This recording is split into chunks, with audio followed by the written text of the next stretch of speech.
This video will show you how to chlorinate your private drinking water well using calcium hypochlorite in its granular form. There are several things you need to know about this product before you use it. First, you want to make sure that it is straight calcium hypochlorite.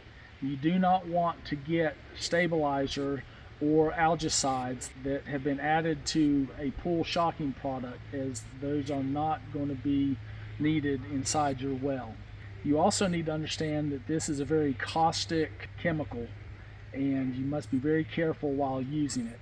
What you will need is a 5-gallon bucket, a funnel, some sort of stick to mix the solution, a pack of calcium hypochlorite. Typically these come in 28-ounce packages, any type of measuring cup, and a pair of pliers. The first thing you want to do is look on your well for the well construction tag.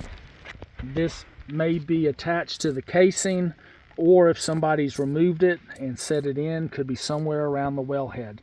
What you're looking for is the total depth of the well. The next thing you want to do is remove the vent. Some wellheads may not have a vent, but have a small plastic plug.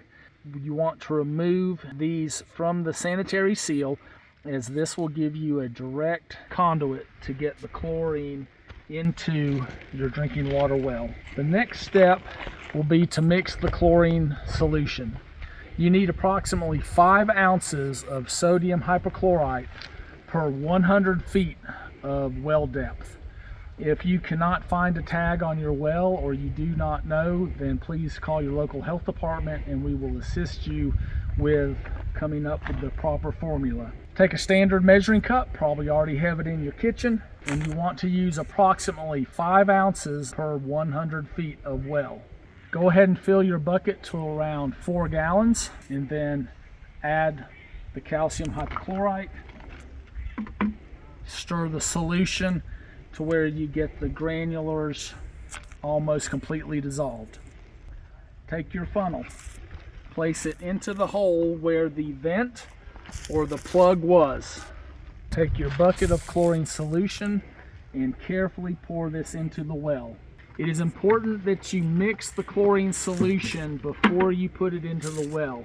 As I said, it's caustic and we do not want it to hurt your casing if it's galvanized steel or any of the pump or components inside the well. After you've poured the chlorine solution into your well, take a washer hose from any domestic washer machine and cut off one end. Attach that hose other end to the spigot on your wellhead. If you do not have a spigot on your wellhead, you can run a garden hose from your house to the well, attach this hose to it, take the cut end, put it down into the sanitary seal, and then you will turn the water on so that the pump will start to bring the chlorinated water down through the column of water in your well, and you want to recirculate it running like this for a minimum of 45 minutes.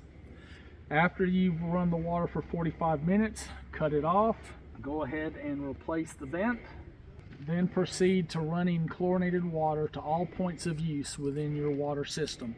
This means going in your house and running water until you smell chlorine at every faucet, tap, shower head, commode, and hot water heater. Don't forget outside hydrants and hose spigots.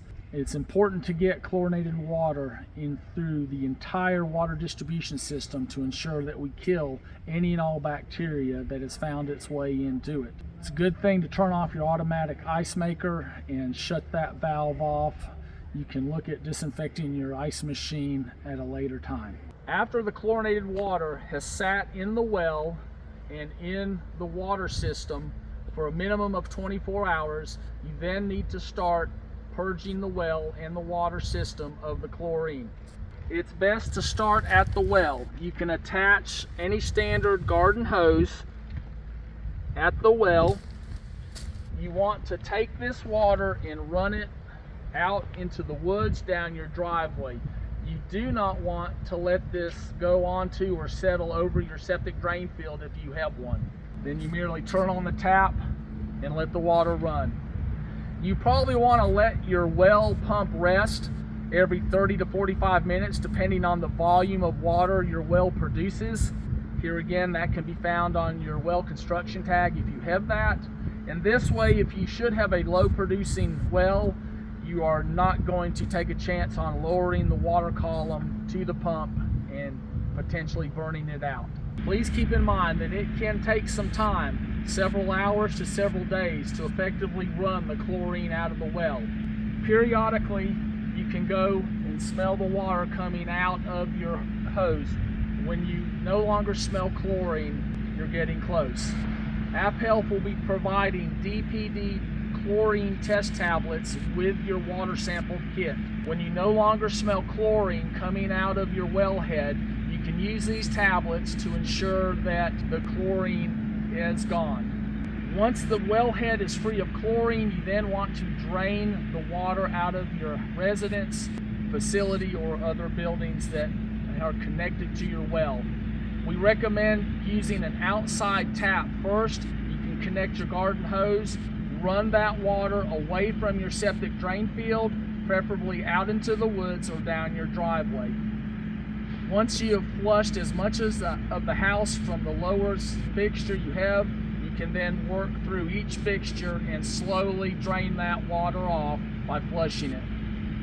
You want to avoid large amounts of chlorinated water going to your septic system. But the reality is, once you flush the well and your house from an outside tap, the amount going in from the other fixtures should not impact your septic. Once your system is drained of chlorine, you are ready to take a sample from the wellhead. Contact your local health department with any questions.